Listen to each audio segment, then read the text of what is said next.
சிறப்பு நேர்காணலுக்கு உங்கள் அனைவரையும் அன்போடு வரவேற்கின்றேன். இந்த நேர்காணலில் நம்ம சந்திக்க இருக்கக்கூடிய ஆளுமை முன்னாள் எம்பி திரு கே.சி. பழனிசாமி அவர்களைத்தான் சந்திக்க இருக்கிறோம். வாருங்கள் நேயர்களே. வணக்கம் திரு கே.சி. வணக்கம் விஜயம். தமிழக அரசியல் சூழல், கூட்டணி கணக்குகள் குறித்தெல்லாம் உரையாடலாம் அப்படின்னு நினைக்கிறேன்.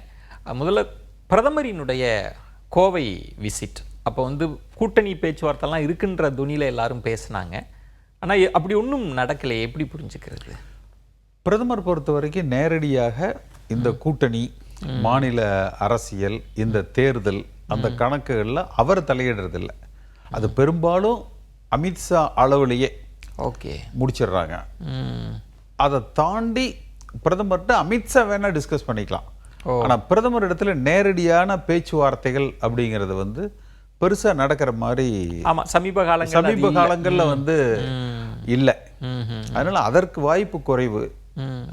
அது ஒரு எதிர்பார்ப்பு ஊடகங்கள் மத்தியில இருந்தது. இந்த பீகார் வெற்றிக்கு பிறகு ஆனா அதையும் திரு மோடி அவர்கள் சூசகமா பீகார் காத்து இங்க கோயம்புத்தூர்லயும் தமிழ்நாட்டுல வீசுது அப்படிங்கிற மாதிரி அது சூசகமா அரசியல். ஆனா அந்த அடிக்கடி தமிழ்நாட்டுக்கு இதே தானே பீகார்லையும் பண்ணாங்க.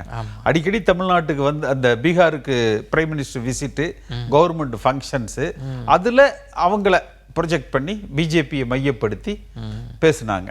அதே பாணியில இப்ப இங்க தமிழ்நாட்டில் பிஜேபி கையில் எடுத்திருக்கிறாங்க. இப்போ ஒவ்வொரு மண்டலமா பிரதமர் தேர்தலுக்குள்ள மண்டல வாரியா ஒரு இம்பாக்ட் கிரியேட் பண்ற மாதிரி. இப்போ கோவையிலனா விவசாயிகள் ஒவ்வொரு மண்டலத்திலையும் அந்தந்த பகுதியில் இருக்கிறத பேசி அது பிஜேபி தன்னை வளர்த்து கொள்வதற்காக செய்கிற ஒரு யுக்தி தானே ஒழிய அரசாங்கம் மோடியோட குட்வில்ல பில்டு பண்ணிக்கிறாங்க. ஏன்னா அவங்க பிஜேபி நம்புறதே அந்த மோடிங்கிற பிம்பம், அதை உயர்த்திக்கிற முயற்சி அது. இன்னொன்று, திரு செங்கோட்டையன் அவர்களிடம் கேட்டபோது அது சஸ்பென்ஸ் அப்படின்ற மாதிரி சொல்லியிருந்தாரு. அப்படி எதுவும் முயற்சித்து அவருக்கு வாய்ப்பு கிடைக்கலையா? அதை எப்படி புரிஞ்சுக்க? அவருக்கு ஒரு எதிர்பார்ப்பு இருந்திருக்கலாம். அவர்துலயே பார்த்தீங்கன்னா சமீப காலங்களில் சில முன்னுக்கு பின் முரணானதா இருக்கும். அவர் முதல்ல பிஜேபி சொல்லித்தான் நான் பேசினேன், இந்த முயற்சிகளையே எடுத்தேன், ஒருங்கிணைப்பு முயற்சிகளை எடுத்தேன்னு சொன்னாரு. திரும்ப நிர்மலா சீதாராமன் அவர்கள் கோவையில் ஒரு பத்திரிகையாளர் சந்திப்பில் உட்கட்சி விவகாரங்களில் நான் தலையிடுறது இல்லைன்னு தெளிவுபடுத்தினாங்க. அதன் பிறகு திரு செங்கோட்டையன் ஒரு முறை தான் அவர்களாக அழைத்தார்கள், மற்ற முறையெல்லாம் நானாத்தான் சென்று பார்த்தேன். அந்த ஒரு முறைங்கிறது கூட்டணிக்கு, அதிமுக பாஜக அந்த கூட்டணிக்கு முதல் முறை செங்கோட்டையன் திரு அமித்ஷா அவர்களையும் நிதியமைச்சரையும் சந்தித்தது. அதற்கு பிறகெல்லாம் இந்த உட்கட்சி பிரச்சனை, இந்த ஒருங்கிணைப்பு, இதை பற்றி இவர் பேசினது இவராக சென்று பார்த்தது தான். பிஜேபி முக்கியத்துவம் கொடுக்கல. அவர் தானே சொல்றாரு, செங்கோட்டையனே அதானே சொல்றாரு, அவர்கள் அழைக்கல, நானா தான் போய் பார்த்தேன்னு. அதுல செங்கோட்டையனுடைய அந்த நிலை, அதாவது கட்சி ஒன்றுபடணும், வலிமைப்படணுங்கிறதுல யாருக்கும் மாற்று கருத்து கிடையாது. நானே அந்த கருத்தை தான் நான் தான் முதலாக முன் எடுத்தது. நான் ஜே.சி.டி. பிரபாகரன் போன்றவர்கள் தான் முன் எடுத்தது. ஆனா திரு செங்கோட்டையன் அதுங்க எங்க தப்பு பண்ணிட்டாருன்னா, ஒன்று பாஜக சொல்லி இவர் செய்கிறாருங்கிற பொழுது அதிமுக தொண்டர்களிடத்துல, வாக்காளர்களிடத்துல அதை ஏற்றுக்கொள்ளுகிற மனநிலை அவ்வளவு உருவாகல. ஏன்னா பின்புலத்தில் இவர் இயக்கப்படுகிறார் பாஜகவால். அந்த ஒன்றிணைப்பை விரும்பலன்றீங்க. அந்த பாஜக சொல்லி இது இயற்கையா நடக்கணும். இந்த ஒன்றிணைப்புங்கிறது இயற்கையாக கட்சிக்கு உள்ள நடக்கணுமே ஒழிய பாஜகவினுடைய அழுத்தத்துல நடக்கக்கூடாது, அவங்க அதை ஆப்ரேட் பண்ணக்கூடாது. இன்னொன்று, திரு கேசிபி, இப்போ ஓபிஎஸ் அவர்களும் வெளிப்படையாக தர்மயுத்தெல்லாம் தாண்டி இப்போ வைத்தியலிங்கம்லாம் பாஜக தலையிடணும், எங்களை சேர்த்து வைக்கணும், நாங்கள் அந்த கோரிக்கை விடுகிறோம்லாம் சொல்லியும் கூட திரு செங்கோட்டையனுக்கு ஒரு படிப்பினை இருக்குல்ல, ஓபிஎஸ் நிலைமையை பார்த்துருக்கிறார்ல, அது தெரிஞ்சும் அவர் பாஜகவை நம்பல. அடுத்து செங்கோட்டையனது ஏன் எடுபடலைன்னா, இப்ப நான் அந்த ஒருங்கிணைப்பு முன்னெடுத்த பொழுது தமிழ்நாடு முழுக்க ஒரு வரவேற்பு இருந்தது. இவர் முன்னெடுக்கிற பொழுது 5 ஆண்டுகள் எடப்பாடி பழனிசாமியோடு அமைச்சராக இவர் தொடர்கிறார். சசிகலா நீக்கப்பட்ட பொழுது, ஓபிஎஸ் நீக்கப்பட்ட பொழுது, தினகரன் நீக்கப்பட்ட பொழுது அந்த பொதுக்குழு தீர்மானங்கள்ல முன்மொழிந்தது, வழிமொழிந்தது, அதை வரவேற்று பேசியது, இதில் எல்லாம் திரு செங்கோட்டையன் பங்கெடுத்திருக்கிறார். இப்ப சமீபத்தில் இப்ப எதிர்க்கட்சியாக ஒரு 4 ஆண்டுகள் அப்போ இந்த 8 ஆண்டு காலத்தில் செங்கோட்டையன் அவர்களோடு பயணித்து விட்டு தேர்தலுக்கு சில மாதங்களுக்கு முன்பு இப்படி ஒரு நிலைப்பாட்டை எடுத்தது என்பது கோபியில் அவர் தொகுதிக்குள்ள இருக்கக்கூடிய சில பிரச்சனைகள் என்று தான் பார்க்குறாங்க. அதை பெருசாக அவங்க யாரும் ஏற்றுக்கல. இன்னொரு புறம் நீங்கள் சொல்கிற மாதிரி இன்னொரு புறம் அவர் எம்ஜிஆர் காலத்திலேருந்து, இப்போ நீங்கள் செங்கோட்டையன் அவங்கெல்லாம் எம்ஜிஆர் காலத்திலேருந்து இருக்கிறீங்க, அவரை ஓரங்கட்டுற முயற்சி, அந்த விஷயங்களில் இபிஎஸ் பண்ணதை அங்க இருக்கிற மக்களை ஏற்றுக்கொள்ளலைன்ற வாதமும் வைக்கிறாங்க. மேற்கு மண்டலத்தில் அங்க இருக்கிற ஒரு 10 மாவட்டங்களில் புரட்சி தலைவர் எம்ஜிஆரோடு சட்டமன்ற உறுப்பினர்களாக பயணித்தவர்கள் திரு செங்கோட்டையனும் நானும். நாங்கள் 2 பேரும் சமகாலத்தில் புரட்சி தலைவர் எம்ஜிஆரோடு பயணித்தவர்கள். நான் நீக்கப்பட்டேன். அடுத்து செங்கோட்டையன் பொறுத்த வரைக்கும் ஒரு நல்ல முக்கியத்துவத்தோடு தான் இருந்தார். அடுத்து உடன் பயணிச்சுட்டு திடீர்னு இபிஎஸ் குடும்ப அரசியல், அவரது உறவினர்கள் தலையீடு, மகன் தலையீடு, அதை கட்சிக்காரங்க 8 வருஷம் கழிச்சு அவர் அதை பேசுறது, நானே 8 வருஷம் பேசியிருக்கேன், அந்த குற்றச்சாட்டெல்லாம் வைத்ததில்லை. அரசியல் ரீதியாக கொஞ்சம் எக்ஸ்ட்ரீம் போய் பேசிட்டாரோ செங்கோட்டை. அதாவது அரசியல் ரீதியாக இன்னும் சொல்ல போனால் ஸ்டாலினை விட கடுமையாக நான் எடப்பாடி பழனிசாமி விமர்சிக்கிறேன், இன்னைக்கும் விமர்சிச்சுக்கிட்டு தான் இருக்கிறேன். அவருடைய அரசியல் செயல்பாடுகளில் அவர் எடுக்கிற முடிவுகள் தவறு. இந்த கட்சியை பலப்படுத்துறதுல அவரோட முயற்சிகள் அல்லது அவருடைய நடவடிக்கைகள் சரியா இல்லை. ஆனால் செங்கோட்டையன் ரொம்ப பர்சனலாக அதை எடுத்துகிட்டு போயிட்டார். லாஸ்ட் மினிட்ல சொன்னதுன்றது நீங்கள் வைக்கிற ஒரு முக்கியமான பார்வை, இவ்வளோ தூரம் இருந்துட்டு கடைசி நேரத்தில்னு. ஆனால் அந்த கருத்துன்றது அதிமுகவினருக்குள்ள இல்லையா, இவங்களோட தலையீடு இருக்கு அப்படின்றதெல்லாம் இல்லைன்னு முற்ற நிராகரிக்கிறீங்க. பாஜக மட்டுமல்ல, இப்போ நானும் ஜேசிடி பிரபாகரன் போன்றவர்கள் அதை முன்னெடுத்தோம்னா நியூட்ரலாக நின்று முன்னெடுத்தோம் பொதுவாக.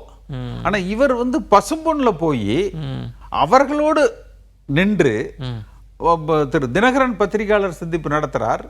அவருக்கு இவர் அருகில நின்று ஒரு துணையா நின்று பேசுறது அப்படிங்கிறது அப்போ ஒன்று பிஜேபி, ரெண்டாவது இவர் தினகரனால் ஆபரேட் பண்ணப்படுறாரு, ஓபிஎஸ்ஸால் ஆபரேட் பண்ணப்படுறாரு, சசிகலா சொல்லி செய்யறாரு.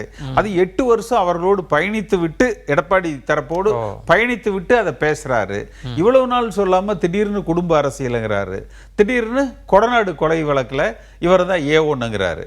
நான் பேசியிருக்கேன். நான் பேசின போது எந்த இடத்துலையும் எடப்பாடி பழனிசாமி A1 குற்றவாளி, கொலை வழக்கு குற்றவாளின்னு சொல்லலை.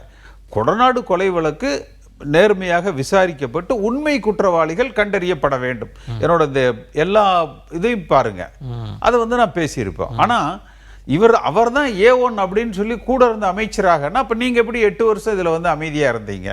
இவர் அமைச்சராக இருக்கிற பொழுதே அந்த கொடநாடு சம்பவத்தை நடந்த உடனேயே அன்றைக்கு அவர் அமைச்சர் பதவியை ரிசைன் பண்ணிட்டோ அல்லது அன்றைக்கே எடப்பாடி பதவி விட்டு விலகணும், இந்த கொலை வழக்கில் இவர் சம்பந்தப்பட்டிருக்காருன்னு சொல்லியிருக்கணும்ல. ஸோ லாஸ்ட் மினிட்ல பேசுறாரு. இது அதனால தான் அவருக்கு அந்த போதுமான ஆதரவு தனிப்பட்ட முறையில்.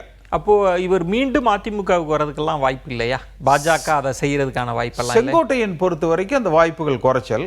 ஆனா தினகரன் ஓபிஎஸ் தினகரனை பொறுத்த வரைக்கும் கூட்டணியில் ஏற்றுக்கொள்வதற்கு தயாராகத்தான் இருக்கிறாங்க எடப்பாடி தரப்புல. தயாராகத்தான் இருக்கிறாங்க. தினகரன் இப்ப இந்த சமீபத்தில் சில பேச்சுக்கள் கூட பார்த்தீங்கன்னா தன்னுடைய கூட்டணி பேர வலிமையை அதிகப்படுத்திக்கணும் அப்படிங்கிறதுக்காக அவர் பேசுறாரு. இல்ல கொஞ்சம் பிகு பண்ணா, கொஞ்சம் முரண்டு பிடிச்சா பாஜக இவருக்கு ஒரு கரிசனம் காட்டுவாங்க என்று நினைக்கிறார். இல்ல நீங்க சொல்ற இடத்தில் இப்போ உங்களுக்கு நீங்க எல்லாத்தையும் நுணுக்கமா பார்க்குற ஆளு, என்டிஏல தான் தினகரன் இருந்தார். இவர் வந்தபோது அவர் என்ன சொன்னார்னா, எங்கள் பங்காளி சண்டை, இந்த சண்டையெல்லாம் நாங்கள் அப்புறமா வச்சுக்கிறோம் அப்படின்னு சொல்லி அம்மாவின் தொண்டர்கள் எல்லாம் ஒன்று சேரணும்னு அவர் தான் கரம் கொடுக்க வந்தார். அப்போ இபிஎஸ் அவரை புறக்கணிச்சார். ஒரு 3 நிலைப்பாடுகள் அவரது மாறி இருக்கும். ஒன்று நீங்க சொன்ன மாதிரி ஆரம்பத்தில் அவர் வரவேற்றார். இபிஎஸ் புறக்கணிச்ச பிறகுதான் அவர் எதிர் நிலைப்பாட்டுக்கு நகர்ந்தார். புறக்கணிப்புனா இந்த ஓபிஎஸ் போன்றவர்களை கட்சியில சேர்த்துக்கிறது என்கிற அந்த நிலைப்பாடு. அதாவது தினகரன் பொறுத்த வரைக்கும் அவர் ஒரு விஷயத்துல தெளிவா இருக்கார், என்றைக்குமே அந்த கூட்டணிங்கிறது தான், அந்த அம்மா மக்கள் முன்னேற்ற கழகம் தான். ஓபிஎஸ் சசிகலா போன்றவர்கள் கட்சியில சேர்த்துக்கணும் அப்படிங்கிற அந்த நிலைப்பாடும் அவருக்கு ஒரு பெரிய முக்கியத்துவம் தேவை என்கிறதாக அவர் எதிர்பார்த்தார். இவங்க வந்து ஒரு 5 சீட்டு அது மாதிரி ஒரு எவ்வளவு சீட்டு அப்படிங்கிறதுல இவங்க ஒரு கராரா பேசுற போது தன் நிலைப்பாட்டை வந்து மாற்றிக்கொண்டார். ஓகே. அடுத்து இடையில கொஞ்சம் எடப்பாடி பழனிசாமியோட அவர் முதலமைச்சராக இருக்கக்கூடாது, அதை நாங்க ஏத்துக்க மாட்டோம். அது வந்து 3வது ஸ்டேஜ், வெளியேறுவதற்கான தேர்ட் ஸ்டேஜ். எப்படின்னா, நீங்க நல்லதோ கெட்டதோ எடப்பாடி பழனிசாமி நம்ம ஏத்துக்கல, ஆனா 21% வாக்குகளை நாடாளுமன்ற தேர்தலில் அதிமுக பெற்றிருக்குது. வெறும் கட்சிக்காரங்க ஓட்டு தான், அதுல பப்ளிக் ஓட்டு கிடையாது. அப்ப கட்சி ஒருமுகமாக 21% வாக்கு நிச்சயமா எந்த சூழ்நிலையிலும் அந்த 21க்கு கீழே போகாது. அதுதான் ஒர்ஸ்ட். ஓகே. இப்போ ஒரு நிலைப்பாட்டில் என்ன ஒர்ஸ்ட் நடக்கணும்னா அதுதான். அந்த 21 அவர் கையில வந்து அந்த 21மே நீங்க அதிமுக வரலாற்றிலே பார்க்காத தன்மை என்னன்னா, இப்போ ஜெயலலிதா எம்ஜிஆர் அவர்கள் இருந்தாங்கன்னா சமமா அந்த மினிமம் கேரண்டி இருக்கும். ஆனா இப்ப வந்து மண்டலத்துக்கு மண்டலம் மாறுபடுற, அதாவது இம்பேலன்ஸ் இருக்கு. அதாவது அந்த 21%, அதாவது அதை நீங்க எப்படி ஒப்பிடலாம்னா, 96ல ஜெயலலிதா அம்மா காலத்துல தோத்தாங்க இதே மாதிரி. 2-3 தொகுதிகளில் தான் சட்டமன்றத்தில் வெற்றி பெற்றாங்க. ஜெயலலிதா அம்மா அவர்களே தோல்வி அடைந்தார்கள். அன்றைக்கு பெற்ற வாக்குகள் 28%. அன்றைக்கு பெற்றது 28%. இன்றைக்கு பெற்ற வாக்குகள் வந்து 21%. அப்ப அந்த 7% எங்க போச்சுன்னா, எங்கெல்லாம் அதிமுக 3ஆம் இடத்துக்கு தள்ளப்பட்டதோ, இன்னும் குறிப்பா டெபாசிட் பறி போச்சோ, அந்த இடங்கள் வந்து பலகீனமாக இருக்கு.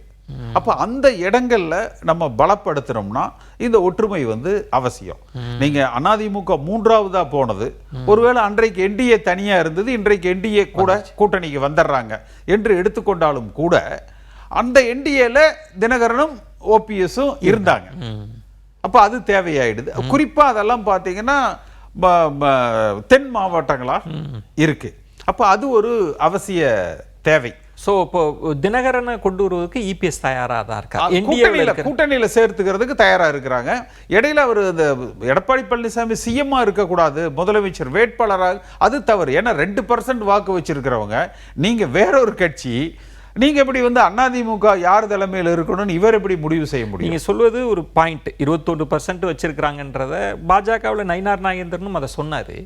ஆனா இனி பாஜகவே சொன்னால் கூட தினகரன் அவங்களோட ஸ்டேட்மெண்ட்டை பார்க்கும்போது ரொம்ப தூரம் போன மாதிரி.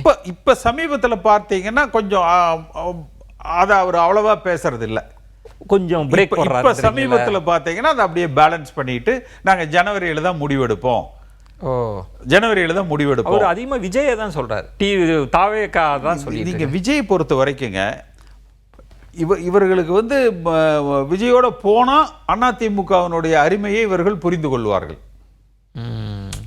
இவங்க வந்து அதிமுக இவங்க எப்படி கோலோச்சிட்டு இருந்தாங்க, இவங்களுக்கு இன்றைக்கும் தினகரனுக்கு ஒரு குறிப்பிட்ட ஒரு 2%, 5% வாக்கு வங்கி சென்ற முறை பெற்றார்னா அது அதிமுகவால் அடையாளப்படுத்தப்பட்ட ஒரு வாக்கு வங்கி, அல்லது இவர்கள் வெளியேற்றப்பட்டதால் இவர்கள் மீது ஏற்பட்ட ஒரு சமுதாய அனுதாபமாக கூட இருக்கலாம். ஆனால் விஜயோடு இவர்கள் போகிற பொழுது அந்த வாக்கு அதிமுகவுக்கு வந்துடும். அதை அவர் தினகரனும் உணர்ந்திருக்கிறார். ஆனால் ஒன்று இல்லை திரு கேசிபி, நீங்கள் இந்த பாயிண்ட்டு இப்போ நீங்களா இருக்கலாம், தினகரன், ஓபிஎஸ், செங்கோட்டையன் எல்லாருமே அதிமுகவுக்கு எதிரானவர்கள் இல்லை.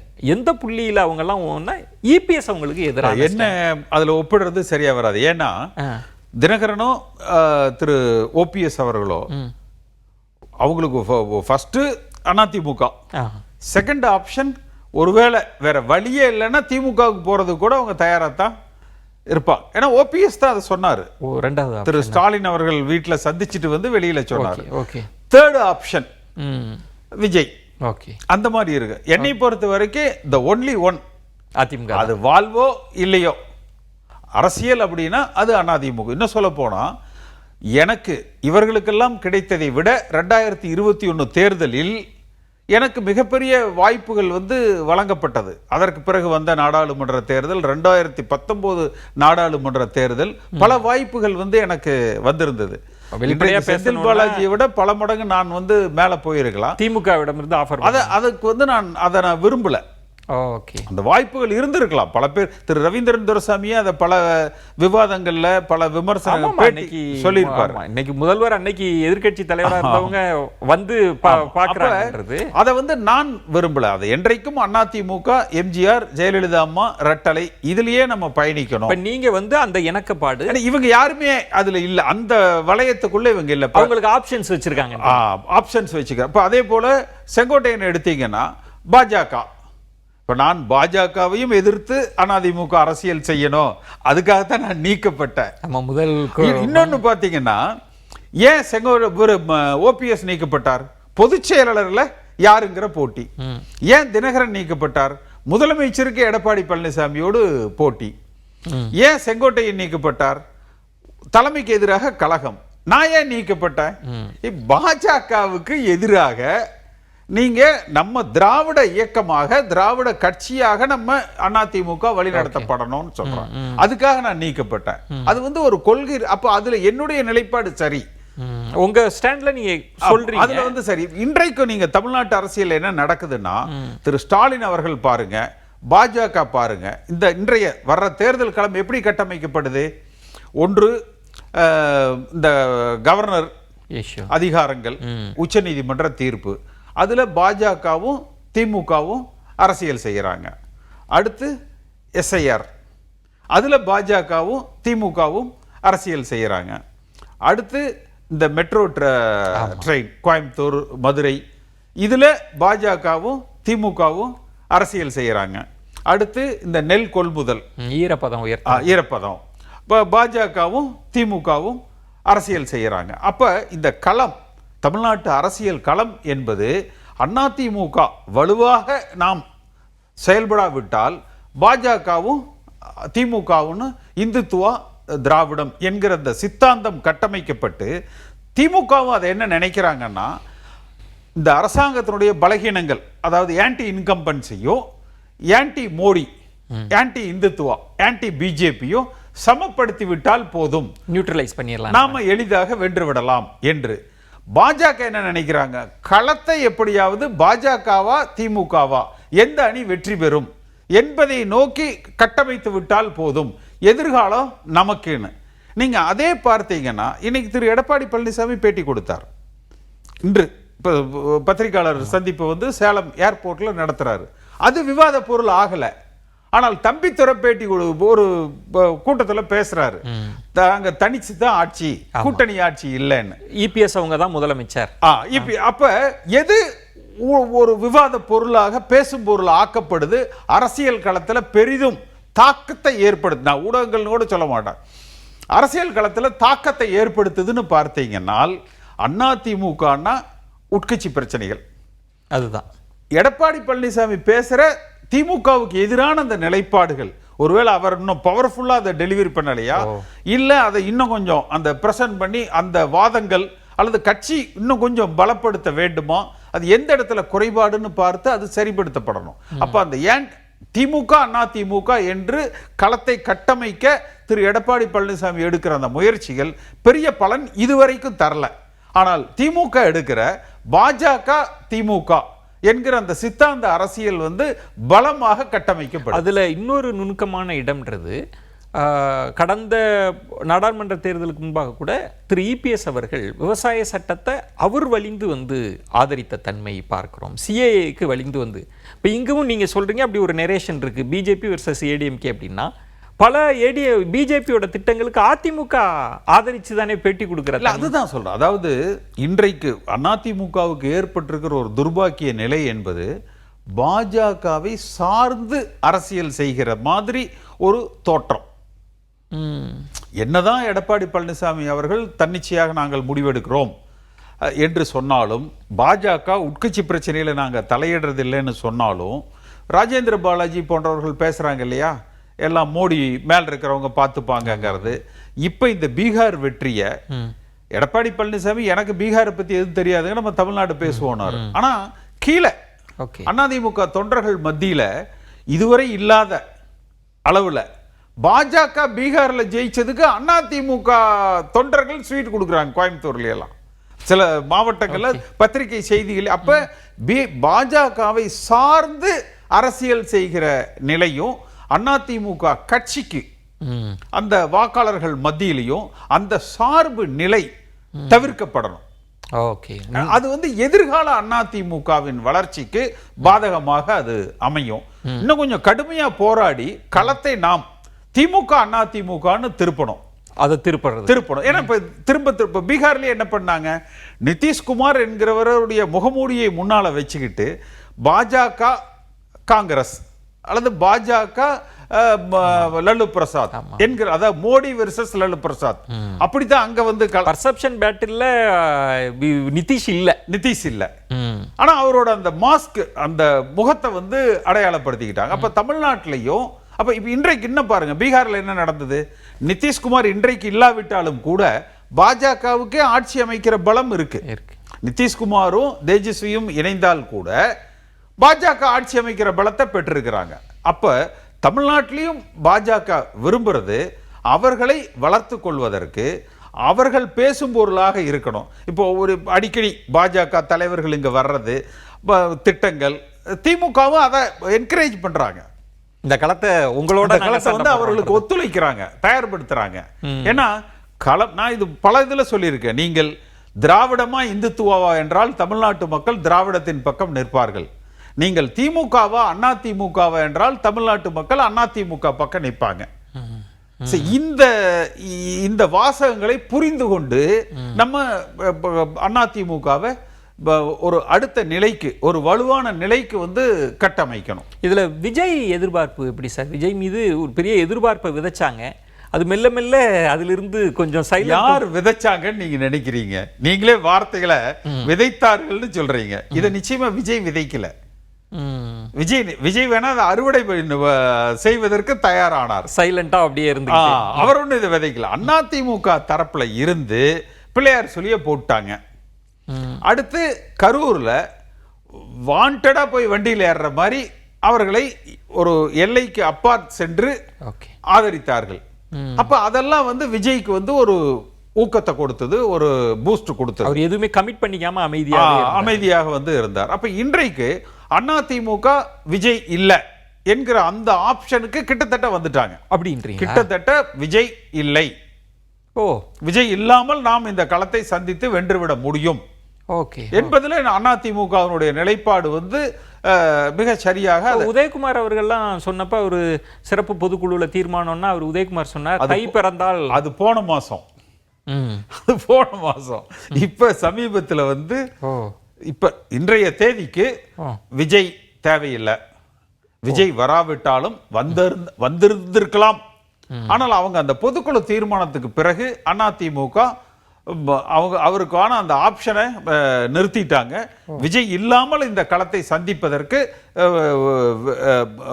தேர்தலில் வெல்லுவதற்கான வியூகங்கள் வகுக்கப்பட்டு விட்டது. ஆனா ரொம்ப வியூகம்னு சொல்றீங்க, ஆனா அது ரொம்ப சிரமமான வியூகம் இல்ல. நீங்க முன்பு சொன்ன மாதிரி ஒரு பிரம்மாண்ட கட்சி வரப்போகுது, ஒரு பெரிய கட்சி, அதிமுக தொண்டர்கள் மனநிலையிலிருந்து முதல்ல அதை வெளியில எடுக்கணும். முதல்ல அவர் வெளியில வரணும். அந்த மனநிலையிலிருந்து வெளியில வரணும். அதுக்கு விஜய் அட்டாக் பண்ணணும், விஜயவும் விமர்சிக்கப்படணும். அதை நான் சரியா செஞ்சுட்டே ஆரம்ப நாள்ல இருந்து விஜய் கட்சி துவக்கிய நாள் அந்த முதல்ல விக்கிரவாண்டி கூட்டத்திலிருந்து பார்த்தீங்கன்னா நான் விமர்சித்துக் கொண்டே வந்தேன். இல்ல, விஜய் ஒரு எம்ஜிஆர் அல்ல, விஜய் எம்ஜிஆர் படத்தை பயன்படுத்துவது தவறு, எம்ஜிஆருடைய கட்சி இருக்கு, நீங்க எப்படி பயன்படுத்த முடியும் என்பதில் தான் நான் அந்த நிலைப்பாடுகள். ஜெயலலிதா அவங்க கேட்டாங்களே, கருப்பு எம்ஜிஆர்னு விஜயகாந்த் அட்டாக் பண்ணாங்க, எப்படி கருப்பு எம்ஜிஆர் சொல்றீங்கன்னு இதெல்லாம் நடந்தது. அப்ப அந்த இடத்துலயே இவங்க ஸ்லிப் ஆயிட்டாங்க. அது யாரோ ஒரு தவறான தகவல்களை யாரோ வாக்குறுதி கொடுத்திருக்கிறாங்க. அது உதயகுமார் போன்றவர்கள் அவருடைய அந்த நிலைப்பாடு. அதே மாதிரி பிஜேபியையும் ரொம்ப நம்ம போயிடும். நம்முடைய நீங்க ஜெயலலிதா அம்மா என்ன பண்ணுவாங்க, எம்ஜிஆர் என்ன பண்ணுவாரு, அதிமுக திராவிட கட்சி, திராவிட கொள்கைகள் திமுகவுக்கு எதிரானது என்பதுல மட்டுமே நம்ம பயணித்தாலே இன்னும் 50-100 ஆண்டுகளுக்கு நம்ம தமிழகத்தை ஆள முடியும். திமுகவினுடைய குடும்ப ஆட்சி, ஊழல், இதை மட்டும் நம்ம முன்னெடுத்தாலே நீங்க தொடக்கத்திலிருந்து சொல்றீங்க. இப்ப அதிமுக தொண்டர்களோட எண்ணம் என்னவா இருக்கும், இந்த கட்சி இருக்கணும்னு சொல்லுவாங்க. இப்ப வெளியில் இருப்பவர்கள் கூட திராவிடத்தின் மீது ஒரு ஈர்ப்பு கொண்டவர்கள் கூட இப்ப அதிமுக தான்மா இருக்கணும், இந்த களம்ன்றது இருதுருவ அரசியல்னு சொல்லக்கூடியவர்கள்லாம் இருப்பாங்க. இப்போ வெளியில் போனவங்களெல்லாம் திரும்பவும் பாஜக தான் இந்த கூட்டணிக்குள்ளே கொண்டு வருவது அப்படின்னாலே அதுவே என்னப்பா எல்லாரும் பாஜக கண்ட்ரோல்ல தான் ஒரு இமேஜ் வந்துடாதா? இல்ல பாஜக கொண்டு வரல, இவர்களே பேசிட்டு இருக்காங்க. ஓ இவர்களே வந்து பேசிட்டு இருக்கிறாங்க. ஓகே. அந்த பழைய என்டிஏ இப்ப தேமுதிக பிரேமலதாவோட நிலைப்பாடு இன்றைக்கு கூட பாத்தீங்கன்னா 50-50 தான் இருப்பாங்க. அவங்க அப்படி திமுகவுக்கு ஒரு அட்டாக்கு ஒரு பாராட்டு, அண்ணா திமுகவுக்கு ஒரு அட்டாக்கு ஒரு பாராட்டு, பேர வலிமையை எல்லாம் ஏத்துக்கிறாங்க. எல்லாமே அந்த பேர வலிமையை உயர்த்துகிறது. அதே மாதிரி தான் பாட்டாளி மக்கள் கட்சியில திரு டாக்டர் ராமதாஸ் அவர்களும் பார்த்தீங்கன்னா ஒரு ஆப்ஷன் வச்சிட்டு இருக்கிறாரு. தினகரனும் நான் சொன்ன மாதிரி அந்த நிலைப்பாடுகள்ல ஒரு மாறுதல் இருக்குது.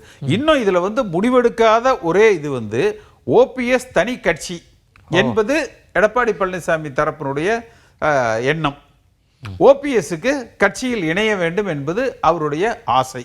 என்னுடைய கருத்து அந்த இணைப்புக்கான ஓபிஎஸ்க்கு இணைப்புக்கான வாய்ப்புகள் வந்து மிக குறைவாக இருக்கு. எல்லாரையும் அகாமடேட் பண்ண வேண்டாம்னு நினைக்கிறாரா இபிஎஸ்? அவங்க வேண்டாம், அவர் வந்து அவர் ஒரு இன்செக்யூர்டா நினைக்கிறார். அவர்கள் உள்ள வந்தா கட்சி உட்கட்சிக்குள்ள பிரச்சனை வரும் என்று நினைக்கிறார். ஆனா ஒரு இந்த கட்சி வலிமையாக இருக்கணும், இந்த முறை தேர்தலில் நாம் வெற்றி பெற வேண்டும். இது இந்த விஜய் கூட நீங்க இன்னொன்னு சொன்னீங்க.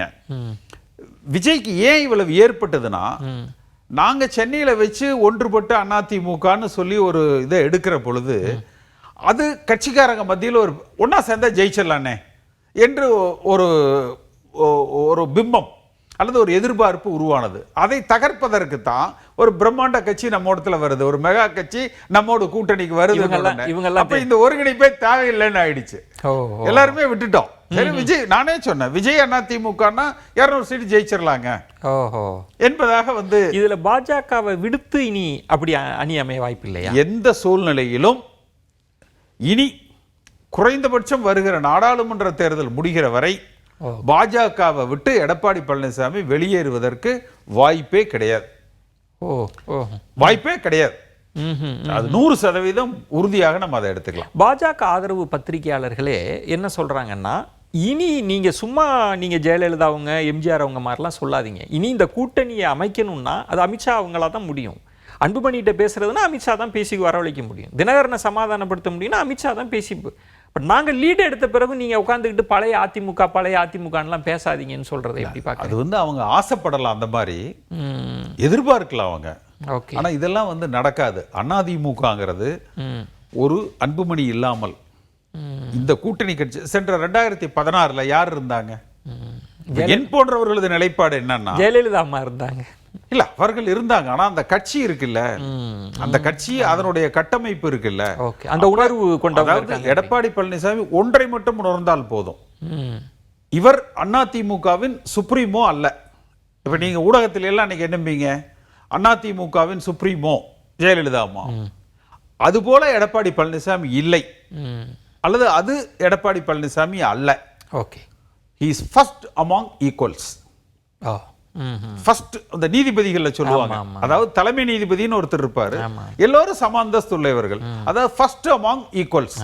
அது போல பல முக்கியஸ்தர்கள் இருக்கிற இடத்துல இவர் முதன்மையானவர்.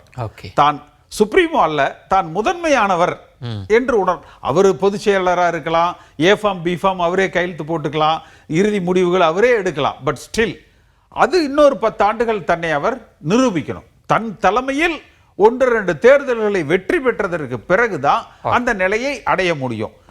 நாம் பொதுச் செயலர் என்று உருவாகி அந்த பதவிக்கு வந்ததாலேயே அது கிடைத்து விடாது. அந்த பதவியை வைத்து நீங்கள் வெற்றியை தேடி தந்ததற்கு பிறகுதான் அந்த நிலையை அவர் அடைய முடியும். நிறைவா ஒரு கேள்வி, திரு அண்ணாமலை அவர்கள், அவரை பத்தி அவரோட மூவ் என்னவா இருக்குன்னு மோடி அவர்களும் சந்தித்த அந்த புகைப்படங்கள்லாம் விமான நிலையத்துல, திரு அண்ணாமலை அவர்களை எப்படி நீங்க மதிப்பிடுறீங்க? அவரோட அரசியல் எப்படி இருக்கும், என்ன யோசிக்க? அவர் பாத்தீங்கன்னா இவங்களை யாருக்கும் அவரை ஒரு, நீங்க இதே அண்ணாமலை இப்ப சமீபத்தில் ஒரு பேட்டி பார்த்துருப்பீங்க, நீங்க ஏதோ தொழில் செய்யறீங்க அது இதுன்னு கேட்டதுக்கு, நான் என்ன போய் பிச்சையே எடுக்க முடியும் கேட்டது யாரு? திரு அண்ணாமலை. இதே அண்ணாமலை கொஞ்ச நாளைக்கு முன்னால என் வீட்டு வாடகை என்னோட நண்பர் கொடுத்தாரு, என் பிஏக்கு இதுக்கு வந்து இன்னொரு நண்பர் கொடுத்தாருன்னு. அப்ப அதுக்கு பேர் என்ன? அந்த நான் அவரை வந்து விமர்சிக்கல, அந்த இன்கன்சிஸ்டன்ட் உள்முரண் இருக்குன்றீங்க பேசுறது. ஒண்ணுக்கு ஒண்ணு முரண்பாடாக இருக்கிறாரு. அடுத்து அது நிச்சயமா அவர் பாஜக விட்டு வெளியில போக மாட்டாரு. ஓகே. பாஜக வெற்றி பெறுகிற அளவுக்கு அவர் உழைத்தாக வேண்டும். இபிஎஸ்க்கு வலு சேர்ப்பாருன்னு சொல்லுவீங்களா? இல்ல, இந்த கூட்டணி வெற்றி பெறுவதற்கு பாடுபடுவார். இபிஎஸ்க்கு நிச்சயமா வாய்ப்பு கிடைச்சா அவர் காலை வாடுறதுக்கு தயாரா இருப்பாரு. இந்த என்டிஏ கூட்டணி வெற்றி பெறுவதற்கு அவர் பங்காற்றுவார். அப்படி இல்லைன்னா அவருக்குரிய பங்காளிகள் பாஜகவுக்கு உள்ளேயே அவரை பழி தீர்த்துருவாங்க. ஓகே, பொறுத்திருந்து பார்க்கலாம். உங்களுடைய விரிவான பார்வைகளை முன் வச்சிங்க. மிக்க நன்றி. நன்றி. மற்றொரு சிறப்பு நேர்காணல் உங்களை சந்திக்கிறேன். அதுவரை உங்களிடமிருந்து விடைபெறுகிறேன். நன்றி, வணக்கம்.